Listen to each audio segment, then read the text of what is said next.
Hi everyone, I'm super excited on this new episode. I have with me the one and only Isha Sethi Tirani. She's the founder of and the creative head of her label Isha Sethi Tirani. And today we're going to know insights on her journey and her vision forward with her label. So, welcome Isha to this episode of mine. It's so nice to finally do this with you. I've known you for a while also now, and I'm so happy to know a little bit more on your personal growth, your journey, and how you started your venture. To begin with, Isha, I want to know, what was your early life like? Did you always want to get into the fashion space?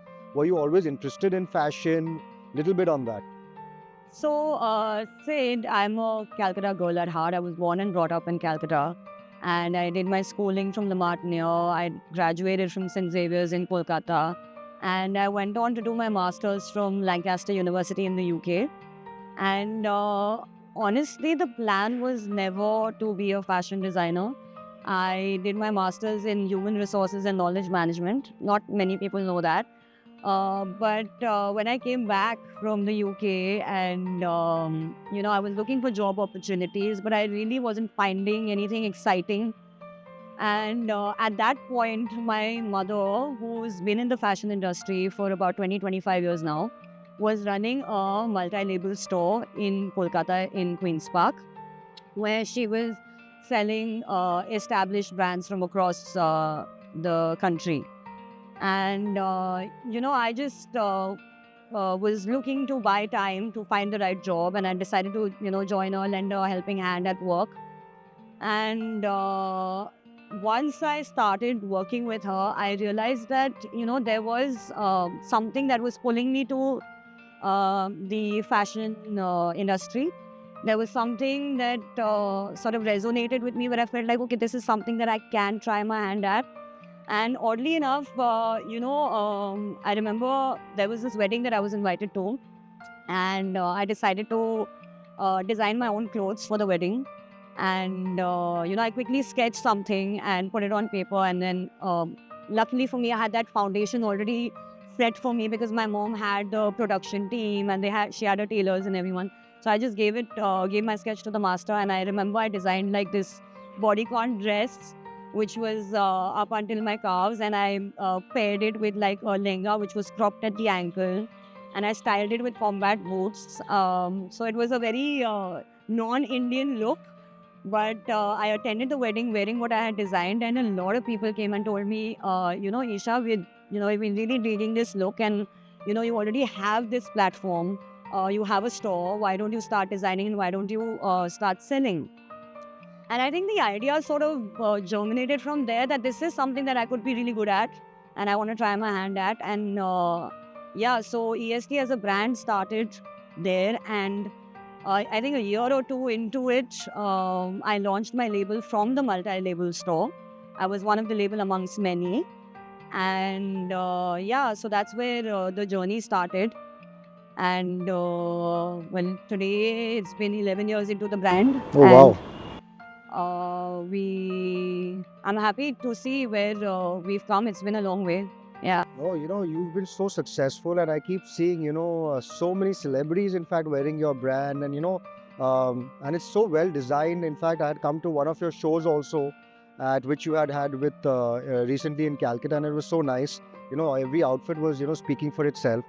I want to know, Isha, initially, when you start anything, there are a lot of challenges, there are a lot of obstacles, it's just not a smooth sail.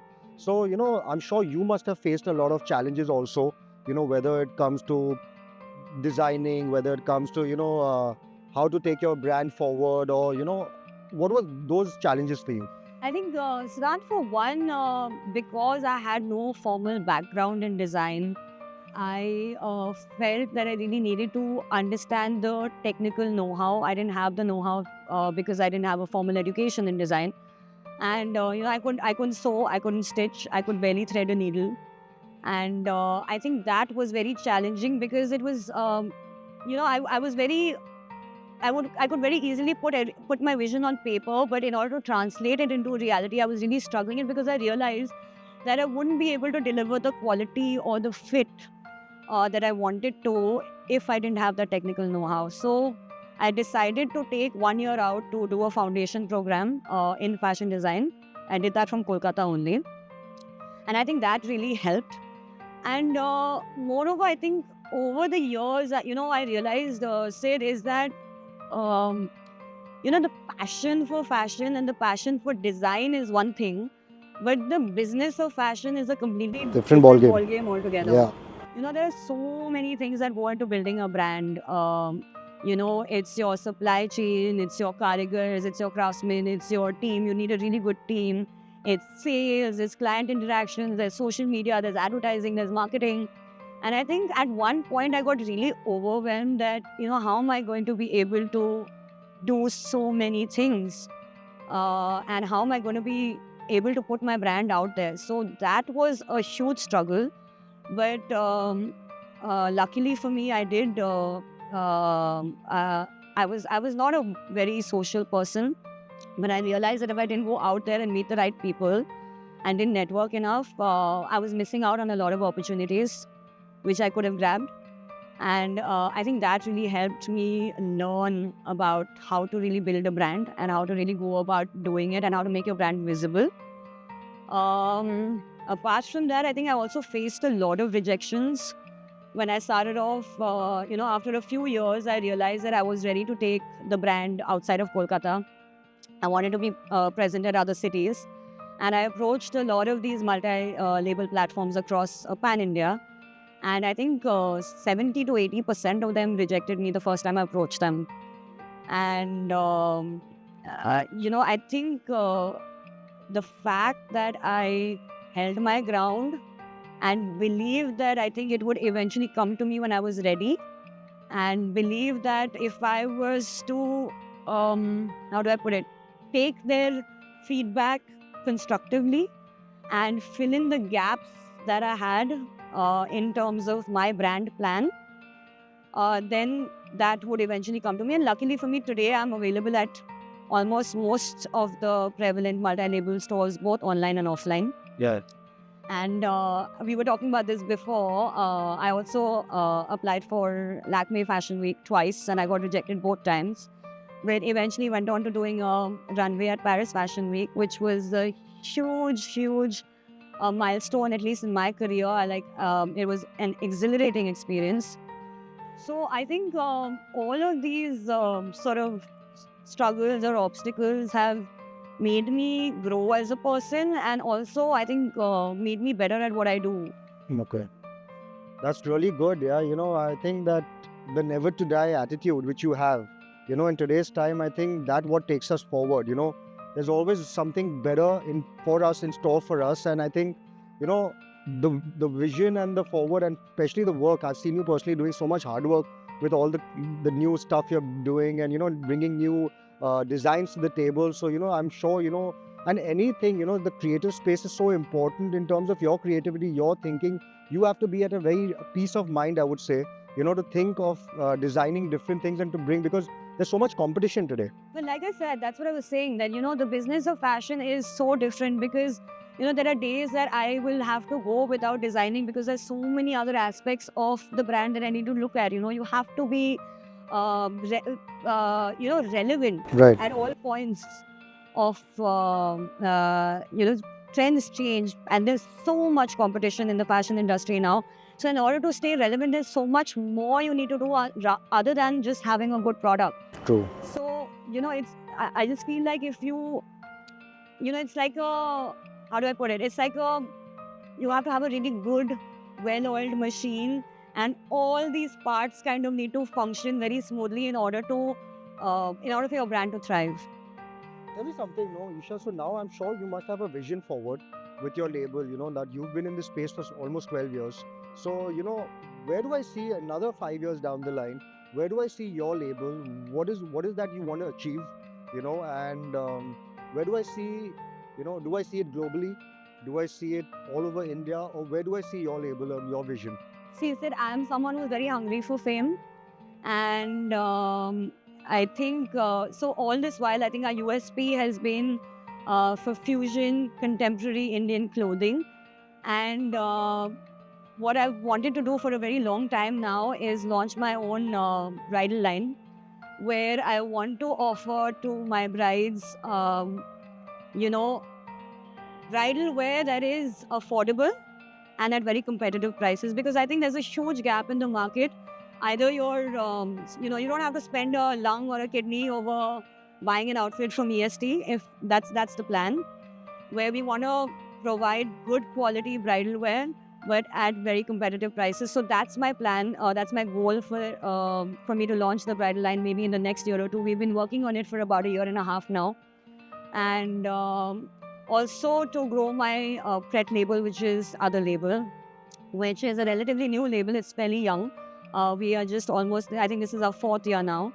But because I've been so committed to taking EST to a place, I feel like I've kind of neglected it to a certain degree. But now I really want to push that brand as well, and definitely take the brand overseas, because a lot of I've seen a very keen interest through my e-commerce platform for people overseas who really appreciated the looks and have really appreciated our work. So I think that's a great place for us to start off. So we will be looking at our presence overseas as well. Yeah. Tell me something now. I'm sure there's so many clients on a day-to-day basis. There are so many demands. They want their piece in a certain way. They might not like something which you make. They might like it also which you make, and everyone has their own requirements. So is there any kind of a customer experience or any memory of any celebrity that has worn your outfit? Would you want to talk on that? So in terms of customer experience, there's something that I think you, as you grow, you realize that there are certain things that you need to give and certain things that you need to stick by. So for me, I think I started customizations only about 5 years ago, because before that I was too proud to say I'm not going to change anything, or it has to be my way, or I'm not going to sell the product. And I used to try on literally every garment before putting it on the rack and my mindset was like, oh, if I like to wear it, only then I think it's going to sell. But I realized that that was not the case, because every individual has their own sense of style and their own personality, and which is why customization came into play. And I realized that in order to make my consumer happy, I had to actually give them what they want. But I did it to a degree where I felt like if I was going to make a change, I was going to make a change to make my client feel comfortable about how they feel in what they're wearing, but only to a degree where it doesn't compromise on my initial vision and my brand aesthetic.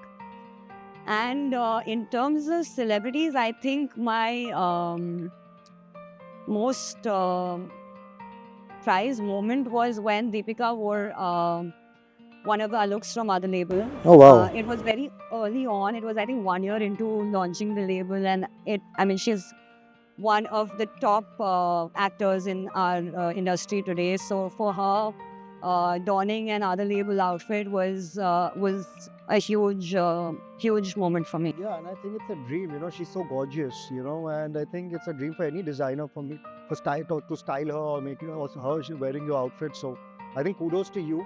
It's all your hard work that things happen. Tell me one thing, Isha. If you want to give a message, a lot of youth of today, they want to get into the fashion space, but they don't know how to, or what are the kind of attributes one must have. Is it just pure talent, or is there like or they need to do a course, or what is your message to them who really want to get into the fashion space? Because I personally also did one chat with design school, fashion design school, and a lot of kids came up to me as well, and they asked me that, so we want to join a fashion designer, probably do an intern with them, we want to be in this space, how do we go about it? So what is your message to them? See, a talent, definitely. I mean, like, if you feel that it is your innate calling and you need to be in this space, I would say you have to definitely go for it. For me, I think the mantra has always been to it's a combination of hard work and optimism. I mean, there's no shortcut to success, but I feel like at least in my experience, I would like to believe that I've been very optimistic about achieving the goals that I want to achieve. I've had my struggles, I've had my obstacles, but it's never been that, oh my God, I haven't been able to achieve this now, I don't think I want to move forward, So that optimism, that tenacity is something that I would ask everyone to hold on to. Like, have faith, manifest it, it will come to you. And like I said, for me, I did struggle because I did not have the technical know-how. So having doing internships and getting that technical knowledge definitely helps. And internships, not only in terms of your experiences, but it humbles you in the sense that this industry is not just about designing. Like it's about doing everything that comes with it. So internships teach you that. I feel it teaches you that it's okay to iron my clothes. I will steam iron my clothes. It's not trivial. It's a lot of people think that designing is this glorious thing that you do, but there is a lot of other work that goes into it. You have to deal with your carigars, you have to deal with all of these art craftsmen, and how you respect that art and how you do this. So all of that comes with the learning that you do while you're interning with people, and of course gaining experience from people who have been in the industry for that long. It definitely helps. So yeah. So I would like to tell everyone, what Isha said right now is so true. With talent, you need to have passion and perseverance and hard work. Without that, nothing is achievable. So if really people are wanting to get into this space, read about it, have knowledge about it, just don't get into it just for the heck's sake.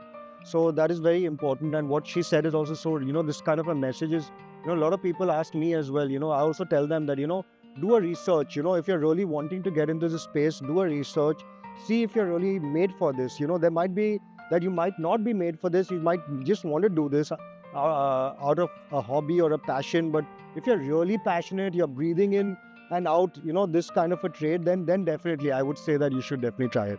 So thank you so much for that message, Isha. So now comes to my fun round. This is the rapid fire round. So to just know you more personally, even though I do, but I don't know what you like and don't like. So I'm going to ask you a quick question which you need to quickly answer.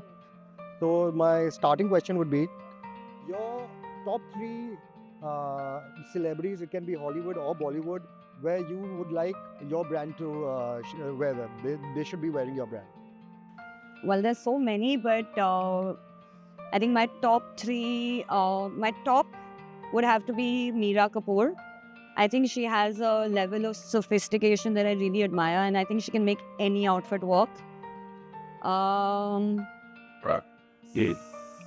Internationally, I think I'd have to say Zendaya. Okay.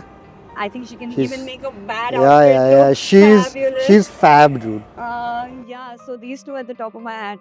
Yeah. Okay. And the second one was, today if you're having a low day, what is the kind of music, which soothes you down or which you like humming to, which you can probably hear 7 days a week? I'm a Punjabi girl and it's Bhangra all the way. It Okay. will, just lift up my spirits any time of the day. Yeah. Okay. Also, what's your favorite cuisine? Like, what is the kind of food which you really like to have? And is there any particular dish which you are very good at making? I am really bad at cooking. I was going to say, and I don't cook. I don't enjoy cooking. But I am a foodie, oddly enough, and I love trying different cuisines. But my favorite would have to be momos. And you'd be surprised, but cold chili chicken and hakka chow out of the fridge for breakfast in the morning. You actually eat that? Yeah. Wow. Okay. So also, I know you love traveling, so what is your favorite travel destination, which you can just imagine that if it not be India, where would you settle down? Where would I settle down? Or just go for a long, sabbatical? I don't think I can envision living anywhere else apart from Calcutta, to be very honest. But yeah, I have a lot of great holiday moments. I think 2 of my favorite spots have been Cape Town in South Africa and Japan. I will recommend everybody to visit at least once. It is fantastic. Okay. Yeah, so Japan, I have very fond memories of. It's probably the only place I want to go. But didn't you have a problem with the language? No, not really. I think people were pretty fluent in Okay. English. Okay. I didn't have a problem with communication. What is your current favorite read? Well, currently I'm reading a lot of children's books Okay. because we do bedtime stories with my daughters every night. So my younger one is currently digging this book called Monkey Puzzle, which I quite enjoy reading with her. It's by Julia Donaldson. But yeah, that's what we've been reading of late. Okay. And my last question for today would be, according to you, the difference between the millennials and Gen Zs of today. I think as millennials, we were very hard working. We were hard workers. I feel the Gen Zers are smart workers. Okay. They are using technology to a level where I could never imagine doing it during my time. And I think because we've become so technologically driven in most industries now, that's a big plus for them. But we were a lot more hardworking. I think but they are really good at finding quick solutions, and they are smart workers, like I said. Yeah.